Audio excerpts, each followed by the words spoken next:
에베소서 2장 8절부터 10절 말씀 함께 말씀 읽어보도록 하겠습니다. 너희는 그 은혜에 의하여 믿음으로 말미암아 구원을 받았으니 이것은 너희에게서 난 것이 아니요 하나님의 선물이라. 행위에서 난 것이 아니니 이는 누구든지 자랑하지 못하게 함이라. 우리는 그가 만드신 바라 그리스도 예수 안에서 선한 일을 위하여 지으심을 받은 자니 이 일은 하나님이 전에 예비하사 우리로 그 가운데서 행하게 하려 하심이라. 아멘. 오늘 이 말씀을 가지고 하나님의 은혜로 1장으로 함께 은혜를 나누도록 하겠습니다. 우리가 살다 보면요, 참 많은 것을 내 힘으로 이룬 것처럼 생각되어질 때가 있습니다. 내가 열심히 살아서 여기까지 왔다. 내가 참고 버텨서 이만큼 됐다. 이렇게 생각할 때가 있죠. 물론 우리의 수고, 우리의 노력은 정말 귀하고 소중합니다. 내가 성실하게 살아온 시간도 너무 귀하죠. 눈물로 버텨온 시간도 결코 헛되지 않을 것입니다. 그런데 하나님의 눈으로 우리 인생을 다시 바라본다면 우리가 고백할 수 있는 것은 단 한 가지밖에 없는 것 같습니다. 하나님의 은혜였구나. 내가 강해서 여기까지 온 것이 아니구나. 하나님이 붙들어 주셔서 여기까지 왔구나. 내가 완벽해서 무너지고 넘어지지 않은 것이 아니라 하나님이 내가 넘어질 때마다 나를 일으켜 세워 주셨구나. 내가 하나님을 잘 믿어서가 아니라 하나님이 나를 놓지 않으셨구나. 알게 되는 것입니다. 우리가 지난주에는요, 에베소서 2장 5절부터 7절 말씀을 가지고 하나님께서 우리를 그리스도와 함께 살리셨다. 우리를 예수 그리스도와 함께 일으키셨다. 우리를 예수님과 함께 하늘에 앉혀주셨다. 은혜를 나누었습니다. 한마디로 우리를 구원해 주신 은혜를 5절에서 7절 말씀을 통해서 함께 나누었습니다. 그리고 오늘 에베소서 2장 8절부터 10절은 어떻게 이런 일이 가능한지 설명을 하고 있습니다. 우리의 공로가 아니고 우리의 자격 때문도 아닙니다. 우리의 어떤 행위 때문도 아니에요. 우리가 함께 살고 일으키고 앉혀진 것은 오직 하나님의 은혜라는 것입니다. 첫 번째는요, 구원의 시작은 은혜입니다. 에베소서 2장 8절 말씀을 보시면 너희는 그 은혜에 의하여 믿음으로 말미암아 구원을 받았다. 이렇게 말씀하고 있습니다. 은혜로 구원을 받았다는 겁니다. 구원의 시작은 은혜입니다. 은혜가 무엇입니까? 은혜는 받을 자격이 없는 사람에게 주어지는 하나님의 사랑입니다. 값을 치를 수 없는 사람에게 값없이 주시는 하나님의 선하심이에요. 내가 먼저 하나님께 나아간 것이 아니라 하나님이 나를 먼저 찾아오신 것, 이것이 바로 은혜입니다. 우리는 스스로를 구원할 수 없는 그런 존재였어요. 너무나 연약하고 부족하고 죄 많고 흠 많은 존재였습니다. 우리가 그런 존재라는 것을 성경에서 계속 뭐라고 말씀하시냐면 우리는 죽은 존재다라고 말씀하는 거죠. 죽은 사람은 스스로 아무것도 할 수가 없습니다. 죽은 사람은 하나님을 찾아서 하나님께 나아갈 수가 없어요. 그런데 하나님께 나아갈 수 없는 우리에게 하나님이 먼저 찾아오셨다는 겁니다. 우리가 하나님을 사랑하기도 전에 하나님이 먼저 우리를 사랑하셨어요. 우리가 이 세상에 존재하기 전부터 하나님은 우리를 사랑하셨습니다. 이것이 바로 성경에서 말하는 구원의 은혜입니다. 사랑하는 성도 여러분, 구원이 왜 은혜일까요? 우리가 받을 만해서, 우리가 충분히 착해서, 남들보다 나아서 구원받은 게 아닙니다. 구원은 100% 하나님께서 하시는 일이에요. 하나님이 시작하시고 하나님이 완성하십니다. 그런데도 우리는 신앙생활 하면서 자꾸 나를 보게 됩니다. 내 믿음이 얼마나 큰지, 내 기도가 얼마나 뜨거운지, 내 헌신이 얼마나 많은지, 내가 얼마나 잘하고 있는지 자꾸 나를 보게 됩니다. 내 믿음, 내 기도, 내 헌신 중요합니다. 그러나 이런 것들이 구원의 뿌리가 아니라는 거예요. 구원의 뿌리는 오직 하나님의 은혜입니다. 우리가 하나님께 사랑받은 이유도 우리가 완벽하기 때문이 아니에요. 너무나 부족하고 연약합니다. 그런데도 하나님이 받아들여 주신 거예요. 우리가 충분해서가 아니에요. 우리가 구원받은 이유는 하나님이 너무나 은혜로운 분이시기 때문입니다. 하나님의 은혜로 우리가 받아들여지게 되고 구원받게 된 것입니다. 우리가 이 사실을 잊어버리고 신앙생활을 하면요, 신앙생활이 너무나 무거운 짐이 됩니다. 내가 더 잘해야 할 것 같고 내가 더 많이 해야 할 것 같은 그런 무거운 짐이 되어버립니다. 그런데 복음은, 성경은 그렇게 말씀하지 않으세요. 성경은 뭐라고 말씀하시냐? 하나님이 은혜로 너를 사랑하셨다. 하나님이 은혜로 너를 구원하셨다. 하나님이 은혜로 너를 붙잡고 계신다 말씀하고 있습니다. 그래서 이 은혜를 잘 알고 신앙생활 하는 사람을 보시면요, 놀라운 특징이 있습니다. 그게 뭐냐면 감사가 넘쳐요. 매사에 감사입니다. 내가 은혜로 구원받았다는 것을 알기 때문에 감사가 넘쳐요. 내가 여기 있는 것도 은혜여서 감사합니다. 내가 예배드리는 것도 은혜니 감사합니다. 다시 주님을 찾고 의지할 수 있어서 감사합니다. 나를 붙들어 주시는 은혜를 베풀어 주시니 감사입니다. 모든 것이 감사하다고 고백하면서 살아가게 되는 겁니다. 우리가 여기까지 온 것 하나님의 은혜인 줄 믿습니다. 우리가 돌이켜보세요. 예. 우리가 알게 모르게 하나님이 지켜주시고 보살펴주신 손길이 있습니다. 그 은혜 때문에 여기까지 온 거예요. 제가 뭐 가끔 말씀드리지만 만약에 저의 할아버지의 할아버지가 만약에 어떤 사고로 돌아가셨다. 그러면 저는 여기 없습니다. 예. 우리가 여기 있는 것은요, 엄청난 은혜입니다. 하나님의 은혜, 이 사실을 꼭 기억하시기 바랍니다. 오늘 우리가 이 자리에서 이렇게 기도하고 찬양하고 예배할 수 있는 것도 큰 은혜입니다. 우리가 오늘 예배 시작할 때 뭐라고 찬양했어요? 아, 하나님의 은혜로 이 쓸데없는 자 왜 구속하여 주는지 난 알 수 없도다. 정말 그렇습니다. 왜 나를 구원해 주셨는지 다 설명할 수가 없어요. 왜 나를 포기하지 않고 나를 계속 사랑해 주시는지 다 이해할 수가 없습니다. 그러나 한 가지는 분명한 거죠. 모든 것이 하나님의 은혜라는 것입니다. 하나님이 구원해 주신 것도, 나를 포기하지 않고 나와 함께 해주시고 사랑해 주신 것도 하나님의 은혜인 줄 믿습니다. 두 번째로는요, 구원은 은혜로 받은 선물이라는 것입니다. 에베소서 2장 8절 뒷부분하고 9절 말씀을 보시면 이것은 너희에게서 난 것이 아니요 하나님의 선물이다. 행위에서 난 것이 아니니 이는 누구든지 자랑하지 못하게 합니다. 말씀하고 있습니다. 잘 보시면요, 바울이 똑같은 말을 계속 반복하고 있어요. 구원은 너희에게서 난 것이 아니고 하나님의 선물이다. 구원은 행위에서 난 것이 아니다. 아무도 자랑할 수 없다. 이렇게 반복해서 말하고 있습니다.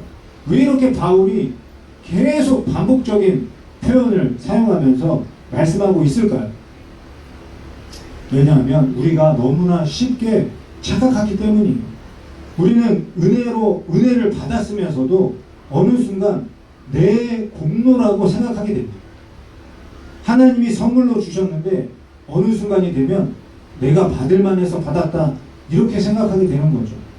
예수님이 십자가에서 목숨 걸고 생명 걸고 값을 치러주셨는데 어느 순간이 되면 내가 하나님 앞에서 값을 치렀다, 내가 드렸기 때문에 이런 일이 생겼다 생각하게 된다는 겁니다.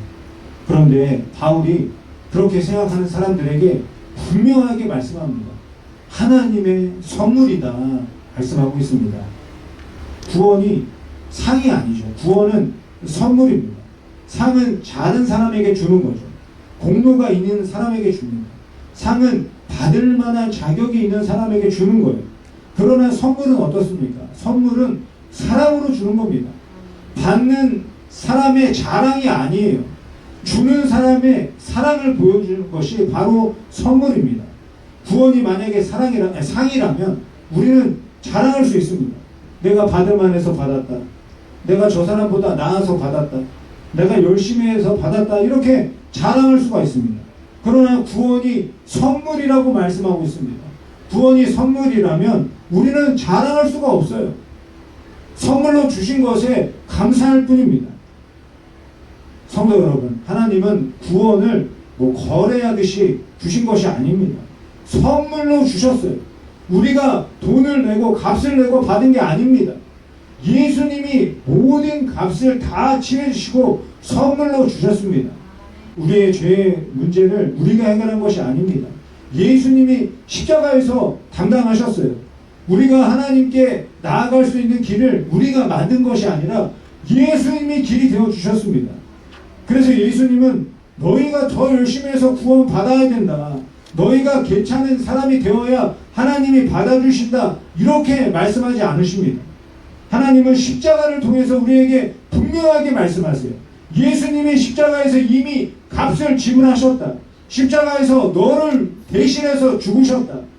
십자가에서 너와 함께 죽으시고 너와 함께 부활하시고 너와 함께 하늘로 올라가셨다 말씀하고 계십니다. 그래서 기독교에서 믿음은요, 우리의 자랑이 아닙니다. 우리는 그저 빈손으로 하나님이 주신 은혜를 받는 겁니다. 내가 나를 구원할 수 없다는 것을 인정하고 그 은혜의 선물을 받는 거예요. 예수님만이 나의 구원자이심을 인정하는 것입니다. 하나님, 저는 은혜가 필요한 사람입니다. 저는 예수님이 필요합니다. 십자가의 사랑이 아니면 나는 살 수가 없습니다. 우리는 하나님 앞에 이렇게 기도하면서 나아가야 하는 것입니다. 이것이 성경에서 말하는 믿음이에요. 구원이 은혜로 받은 선물이라는 것을 아는 사람은요, 감사가 넘칠 뿐만이 아니라 겸손하게 살아갈 수밖에 없습니다. 구원받은 사람의 입에서는 자랑이 나오는 게 아니라 감사가 나오고, 구원받은 사람의 마음에는 교만한 마음이 아니라 겸손한 마음이 있을 수밖에 없습니다. 왜냐하면 내가 잘해서 여기까지 온 게 아니기 때문입니다. 하나님이 붙들어 주셔서 여기 있는 거예요. 내가 믿음이 좋아서 구원받은 것이 아니라 하나님이 은혜로 나를 구원해 주신 것입니다. 나는 저 사람보다 나았다 생각할 수가 없는 거예요. 나도 은혜로 살고 있는 사람이고 저 사람도 은혜로 살아야 되는 사람입니다. 하나님의 선물을 받은 사람은 그래서 교만할 수가 없습니다.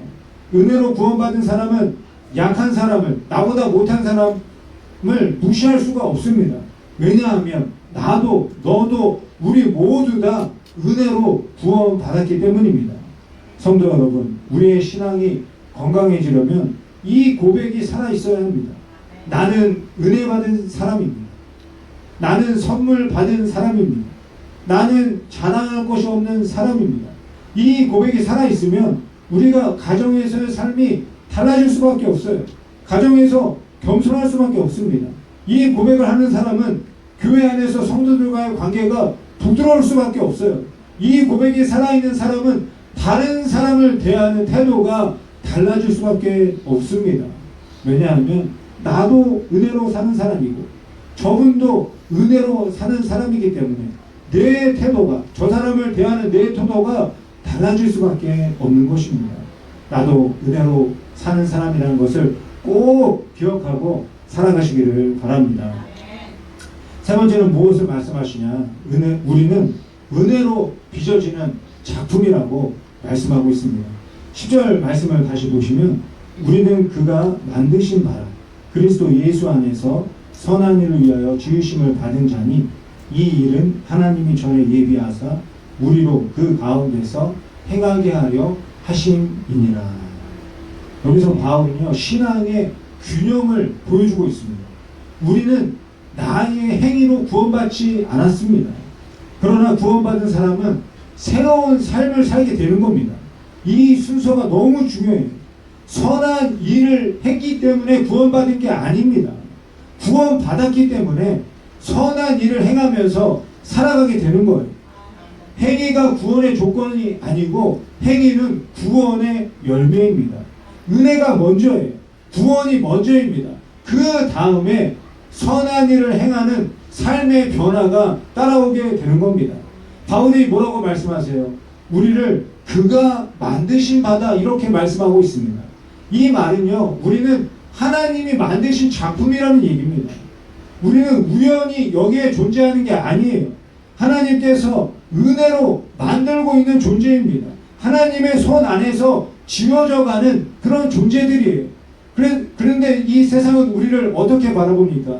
우리가 얼마나 성공했는지, 많이 가졌는지, 또 얼마나 인정받는지, 또 얼마나 실수하지 않고 살아가는지를 보고 평가를 하죠. 그런데 하나님은 우리를 그런 것으로 평가하지 않으십니다. 하나님은 그저 우리를 바라보시면서 내가 만든 작품이라고 말씀하고 있습니다. 하나님의 은혜로 그 사랑의 손길로 내가 만들어 가고 있다 말씀하고 있는 것이죠. 작품은요, 이 세상에 있는 모든 작품 보세요. 우연히 만들어진 게 없습니다. 만든 사람의 손길이 담겨져 있고 마음이 담겨져 있습니다. 그리고 만든 목적이 다 있잖아요. 마찬가지로 하나님은 우리를 아무 의미 없이 구원해 주신 것이 아닙니다. 하나님은 우리를 그리스도 예수 안에서 새롭게 지으시고 새롭게 만드십니다. 그리고 우리의 삶을 통해서 하나님의 영광을 드러내기를 원하시는 거죠. 그래서 우리를 지금도 만들어가고 계시는 거예요. 아유, 저 사람 저렇게 믿었다면서 왜 아직도 저 모양이야? 이렇게 생각하지 마시기 바랍니다. 하나님이 만들어가고 계시는 거예요. 한 사람 한 사람 다 만들어가고 계십니다. 때로는 말씀으로 우리를 다듬어 가시고 기도 가운데 내 마음을 만져주십니다. 그리고 우리의 관계 속에서 우리의 교만을 깨트려 주시는 거예요. 어려움 속에서 우리의 믿음을 더 깊게 만들어 주시는 겁니다. 그 과정이, 믿음의 과정이 항상 편하고 항상 즐겁지만은 않습니다. 때로는 너무 아파요. 이해되지 않을 때가 있습니다. 그리고 왜 이런 시간을 나에게 허락하시는가, 그런 생각이 들 때가 있어요. 하지만 하나님은 우리를 버려두지 않으시고 우리를 빚어가시고 만들어가고 계시는 줄 믿습니다. 우리를 하나님의 작품으로 계속 만지고 다듬고 계시는 거예요. 우리가 잘 아는 그 찬송가 중에 그 Amazing Grace, 예, 너무나 잘 아실 거예요. 예, 그 찬양을 지으신 분이 존 뉴턴이라는 분입니다. 근데 이 사람이 원래는요, 영국에서 노예를 팔던 사람이었어요. 예. 영화로도 만들어져서 그 예전에 오래전에 했던 기억이 있는데, 그 배 안에 뭐 노예도 싣고 물건도 싣고 뭐 여러 가지를 막 실었어요. 그랬더니 어떤 사람이 존 뉴턴한테 저 사람들은 뭐냐 물어봤더니 존 뉴턴이 나는 배 안에 실은 것 뭐 사람이든 물건이든 상관하지 않는다.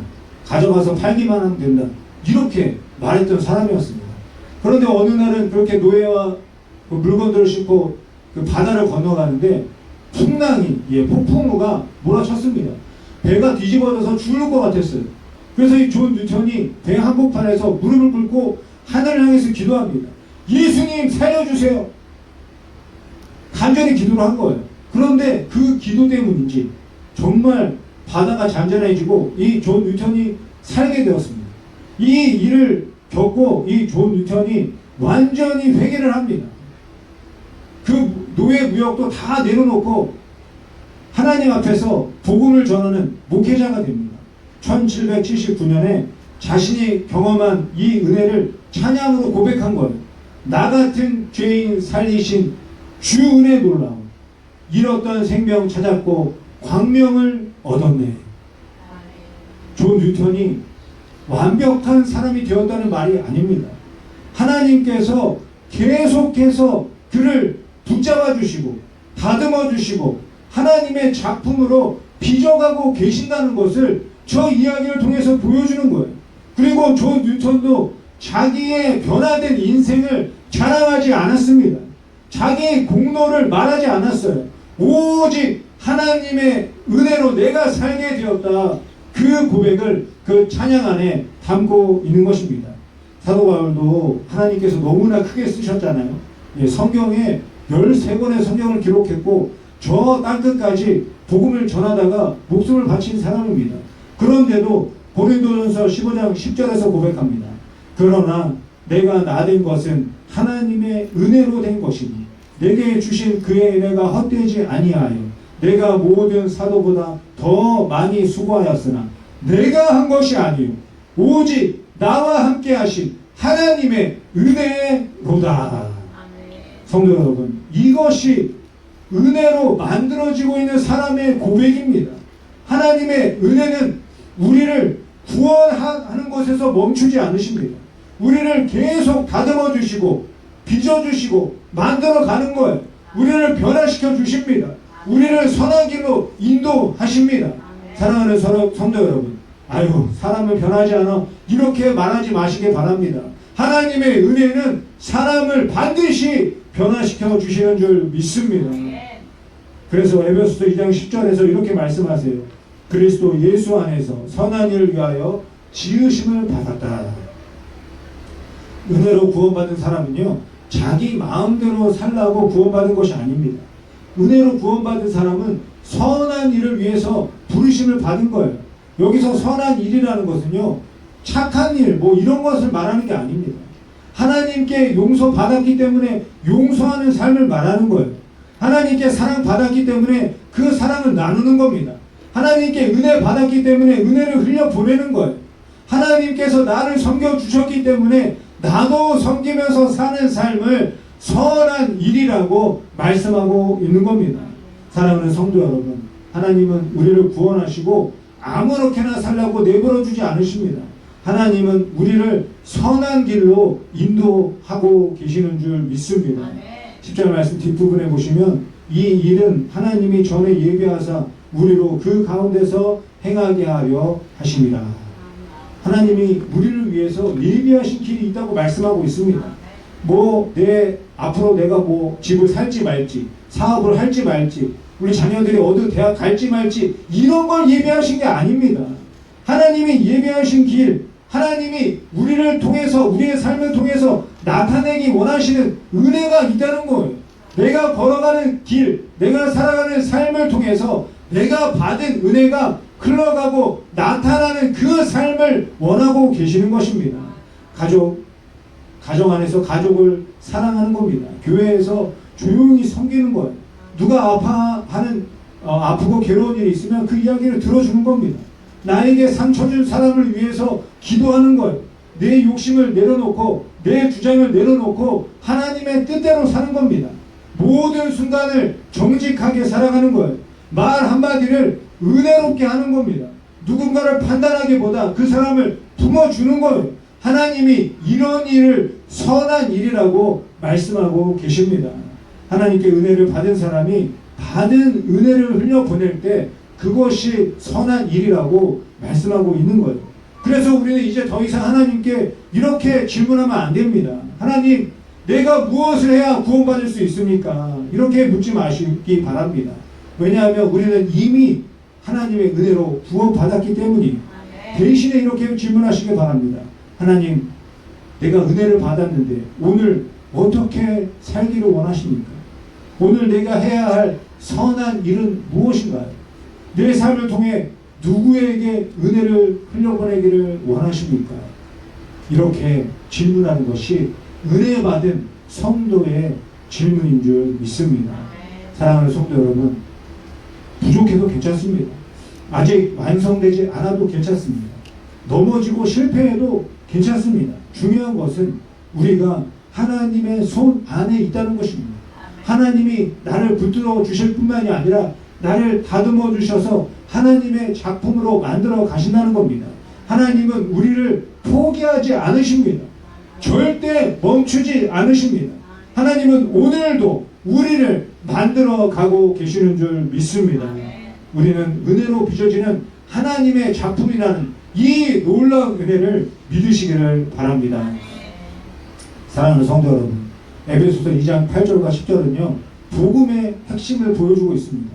구원은 은혜로 시작되었어요. 그래서 우리는 감사해야 하는 것입니다. 구원은 은혜로 받은 선물입니다. 그래서 우리는 자랑하지 말고 겸손해야 되는 거예요. 그리고 우리는 은혜로 만들어 가고 지고 있는 작품입니다. 그래서 우리는 하나님이 예비하신 선한 일을 행하며 살아가야 하는 줄 믿습니다.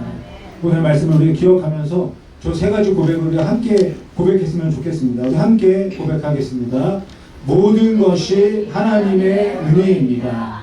구원은 하나님의 선물입니다. 나는 하나님의 작품입니다. 이 고백이 우리의 입술의 고백일 뿐만이 아니라 우리의 삶의 고백이 되기를 소망합니다. 그래서 이번 한 주도 자랑이 아니라 감사하면서 살아가시기 바랍니다.